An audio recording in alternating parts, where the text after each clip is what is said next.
Assalamualaikum warahmatullahi wabarakatuh. Salam sejahtera untuk kita semua. Om Swastiastu, Namo Buddhaya, salam kebajikan. Kali ini kita bertemu di mata kuliah akuntansi menengah pertemuan yang ke-13. Kita bahas mengenai modal saham. Ini adalah referensi yang saya gunakan. Saham ini adalah tanda bukti setoran pemilik terhadap sebuah perseroan. Jadi ini merupakan bukti kepemilikan PT. Hak pemilik saham yang pertama adalah untuk berpartisipasi dalam menentukan arah tujuan perusahaan melalui hak suara dalam rapat umum pemegang saham. Yang kedua adalah hak untuk memperoleh laba dari perusahaan dalam bentuk dividen yang dibagi oleh perusahaan. Hak untuk membeli saham baru yang dikeluarkan perusahaan atau proporsi pemilikan saham masing-masing pemegang saham dapat tidak berubah. Hak untuk menerima pembagian harta atau aktiva perusahaan apabila dilikuidasi.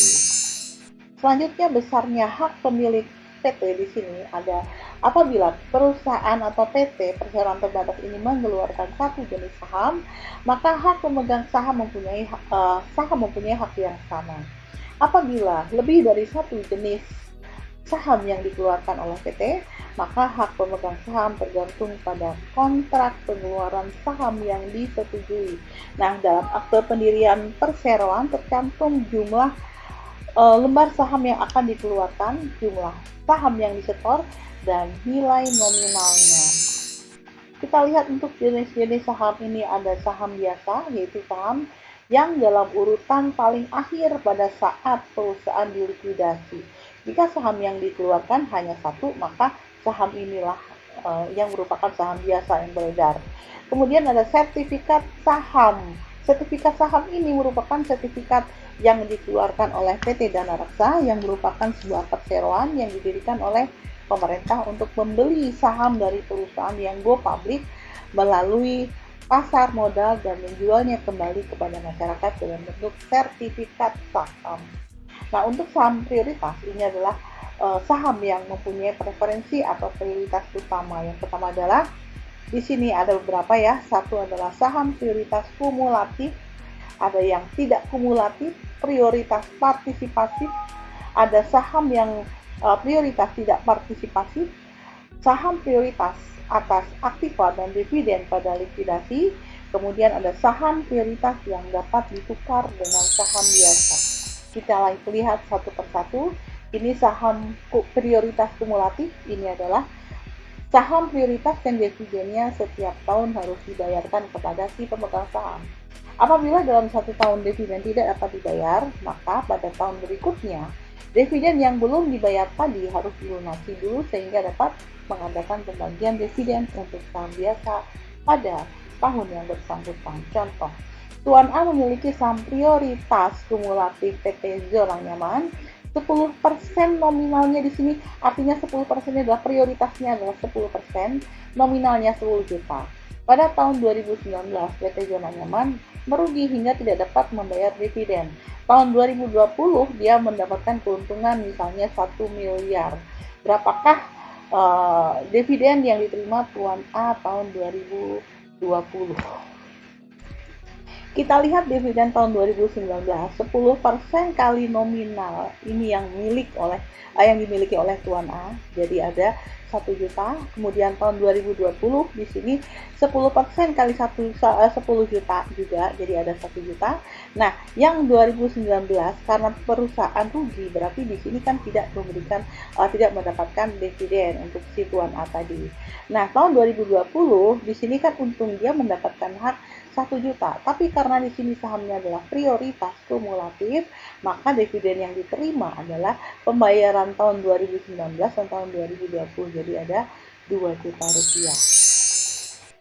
Untuk saham prioritas yang tidak kumulatif ini adalah apabila dalam satu tahun dividen tersebut tidak dapat dibayar, maka pada tahun berikutnya dividen yang belum dibayar tadi tidak harus dilunasi dulu sehingga dividen yang dibagikan merupakan dividen saham biasa dan saham prioritas pada tahun yang bersangkutan. Contohnya sama dengan yang tadi, bagaimana apabila prioritasnya adalah tidak kumulatif.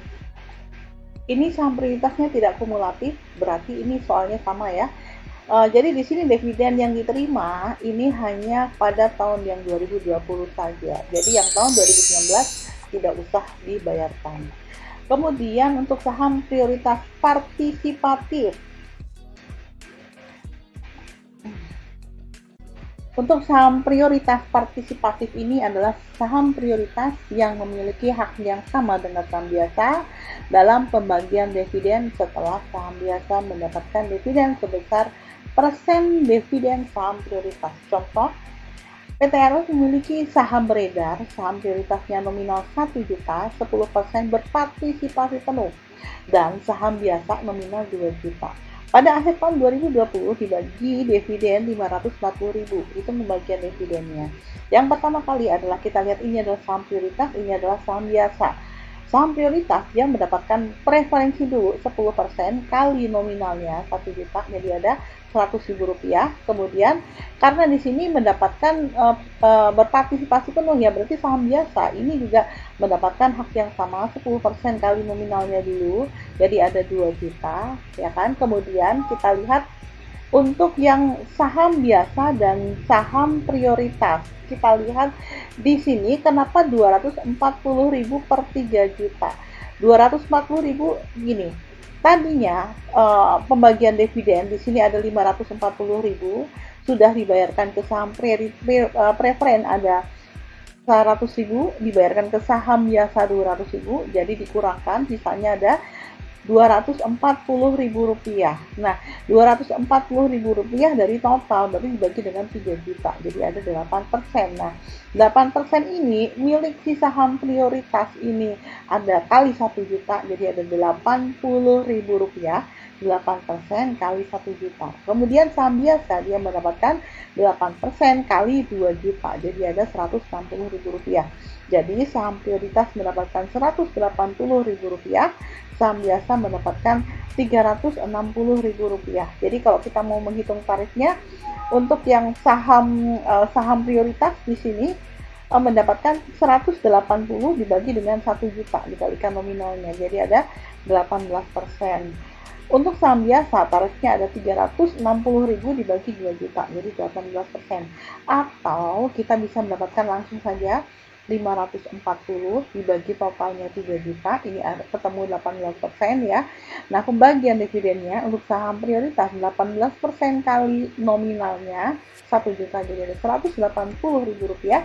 Dan untuk yang saham biasa 18% kali 2 juta nominalnya ya, jadi ada 360.000 rupiah. Jadi total dividennya ada 540.000 rupiah. Kita lihat untuk selanjutnya ya, saham prioritas yang tidak berpartisipasi. Di sini memiliki hak yang tidak sama dengan saham biasa dalam pembagian dividen. Contohnya sama, tapi di sini saham prioritas 10% tidak berpartisipasi penuh, tapi hanya sampai 15%. Oke, kita lihat untuk yang pertama di sini saham prioritas sama dengan yang tadi ya. Ini adalah saham. Oke, ini adalah saham biasa ya. Yang pertama sama dengan yang tadi.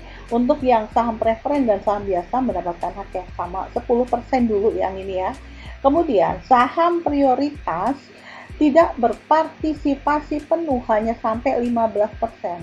Tadi sudah dihitung 10%, berarti yang belum ada 5%, kan hanya sampai 15%, berarti kekurangannya adalah 5% kali 1 juta, jadi ada 50.000 rupiah.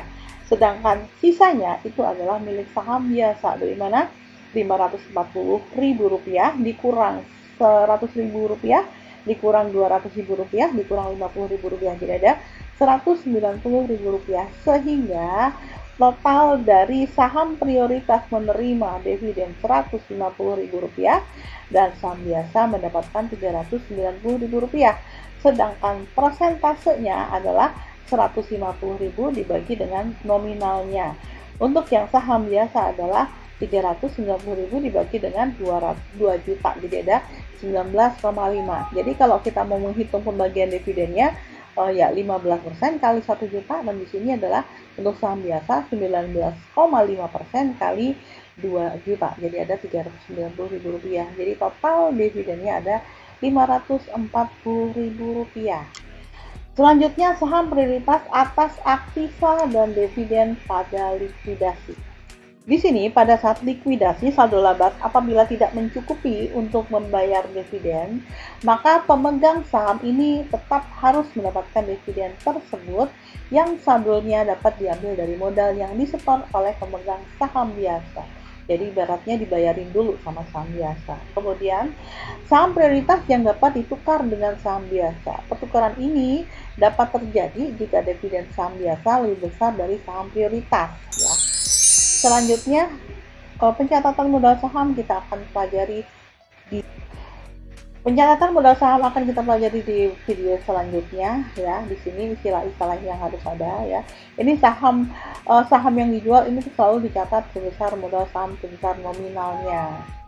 Ini istilah-istilahnya, ya. Ada modal saham 1 TER, artinya yang dikeluarkan oleh sesuai dengan akte pendirian. Kemudian modal saham beredar berarti yang sudah dijual, modal saham yang belum beredar berarti yang sudah diotorisasi tapi belum dijual. Treasury stock ini berarti saham yang sudah dijual tapi dibeli kembali. Kemudian ada modal saham dipesan. Ini adalah jumlah modal saham yang disisihkan karena sudah dipesan untuk